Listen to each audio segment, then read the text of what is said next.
நம்முடைய ஒவ்வொரு நாள் காலை பொழுதையும் சுறுசுறுப்பாக மாத்துறதுல இந்த காஃபிக்கும் ஒரு மிகப்பெரிய ஒரு பங்கு இருக்குது. எல்லா விஷயத்துக்கும் ஒரு கதை இருக்கிற மாதிரி இந்த காஃபிக்கும் ஒரு கதை இருக்குது. அதை தான் இன்றைய தினம் பார்க்க போகிறோம். இன்றைக்கு தான் என்னுடைய சேனலை நீங்கள் முதல் தடவை பார்க்குறீங்கன்னு சொன்னால் சப்ஸ்கிரைப் பண்ணி தொடர்ந்து வீடியோ பாருங்கள். கிட்டத்தட்ட 1200 வருடங்களுக்கு முன்பு ஆப்பிரிக்காவினுடைய எந்தியோப்பியா நாட்டில் தான் இந்த கோப்பியானது கண்டுபிடிக்கப்படுது. எந்தியோப்பியா நாட்டினுடைய ஒரு குக்கிராமத்தில் வாழ்ந்து கொண்டிருக்கிற கால்டி அப்படின்ற பெயர் கொண்ட ஒரு ஆடு மேய்க்கிற இளைஞர் வழக்கம் போலே ஆடு எல்லாத்தையும் மேய்ச்சிட்டு மீண்டும் அவற்றையெல்லாம் தன்னுடைய வீட்டில் இருக்கிற பட்டிக்கு, அதாவது அவங்களோட வீட்டோடு சேர்ந்து தான் அந்த பட்டிகள் எல்லாம் இருக்கும், கொட்டகை அப்படின்னு கூட சொல்லலாம், அந்த இடத்துல கொண்டு வந்து கட்டி விடுறான். அப்போ இரவு நேரத்தில் ஒரு வித்தியாசமான சம்பவம் ஒன்று நடக்கிறது அவன் அவதானிக்கிறான்.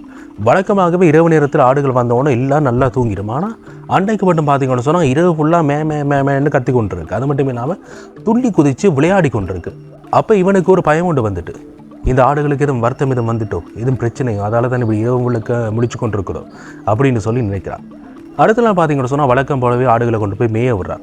அப்போ அவன் ஒரு விஷயத்தை கவனிக்கிறான். இந்த ஆடுகள் எல்லாம் என்ன செய்யுதுன்னு சொன்னால் ஒரு வித்தியாசமான ஒரு மரத்தில் இருக்கிற சிவப்பு நிற பழங்களையும் அந்த மரத்தினுடைய இலைகளையும் போயிட்டு சாப்பிடுது. அப்போ இதை இவன் கவனிக்கிறான். அன்றைக்கு இரவும் சேம் அதே மாதிரி நடக்குது. இரவும் ஆடுகள் எல்லாம் தூங்கவே இல்லை, கத்திக்கொண்டே இருக்குது, துள்ளி குதித்து விளையாடுது. அப்போ அடுத்த நாள் திரும்ப கொண்டு போய் ஆடுகளை மேய விடுறான். அப்போ மீண்டும் அந்த ஆடுகளை போய் ஒரு மரத்தில் இருக்கிற பழங்களை போயிட்டு சாப்பிடுது, இலைகளையும் போயிட்டு சாப்பிடுது. அப்போ என்ன இது பழமாக இருக்கும், மரமாக இருக்கும் அப்படின்னு சொல்லி நினச்சி கொண்டுட்டு இவனும் போயிட்டு அந்த மரத்தில் இருக்கிற பழங்களை பிடுங்கி கொண்டு வந்து சாப்பிட்றான். சாப்பிட்டோன்னு இவனுக்கும் அன்றைக்கு இரவு தூக்கம் வரல. வழக்கத்தை விட பயங்கர உற்சாகமாக இருக்கிறான். ஏதோ சக்தி கிடைச்ச மாதிரி வழக்கத்தை விட மிகவும் உற்சாகமாக இருக்கிறான். அப்போ அடுத்த நாள் என்ன செய்கிறான்னு சொன்னால் மீண்டும் போயிட்டு அந்த பழங்களை பிடுங்கி போய் சாப்பிட்றான். சாப்பிடும் போது அதே மாதிரி தான் அவனுக்கு இருக்குது. அப்போ என்ன செய்கிறான்னு சொன்னால் இந்த இது மந்திர பழமாக இருக்குமோ அப்படின்னு நினச்சிட்டு அந்த பழங்களில் சிலவற்றை பிடுங்கி கொண்டு போயிட்டு அந்த கிராமத்தில் இருக்கிற கிறிஸ்தவ மதத்தை சேர்ந்த ஆப்பிரிக்க ஆர்த்தடாக்ஸ் துறவிகள்கிட்ட கொண்டு போய் கொடுக்குறான். அப்படி கொடுக்கும்போது அவங்க அந்த பழங்களை பார்க்குறாங்க. பார்த்துட்டு இது வெறும் சாத்தானால் கொடுக்கப்பட்ட பழமாக இருக்கும், இதை சாப்பிடக்கூடாது, சபிக்கப்பட்ட பழமாக இருக்கும் அப்படின்னு சொல்லிட்டு பக்கத்தில் இருக்கிற நெருப்புல தூக்கி அதை எறிகிறாங்க. அப்போ ஒரு அதிசயம் மட்டும் நடக்குது.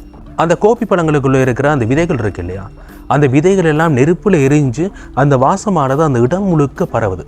அப்போ தான் அவங்க நினைக்கிறாங்க, ஓகே இந்த பழம் ஏதோ வித்தியாசமான பழமாக இருக்கும் போல், ஏதோ அதிசயம் நிறைந்த பழமாக இருக்கும் போல் அப்படின்னு சொல்லி உணர்ந்து கொள்கிறாங்க. அதுக்கு பிறகு அந்த பழங்களில் இருக்கிற விதைகளை எடுத்து இடித்து தண்ணியோடு சேர்த்து குடிக்கிறாங்க.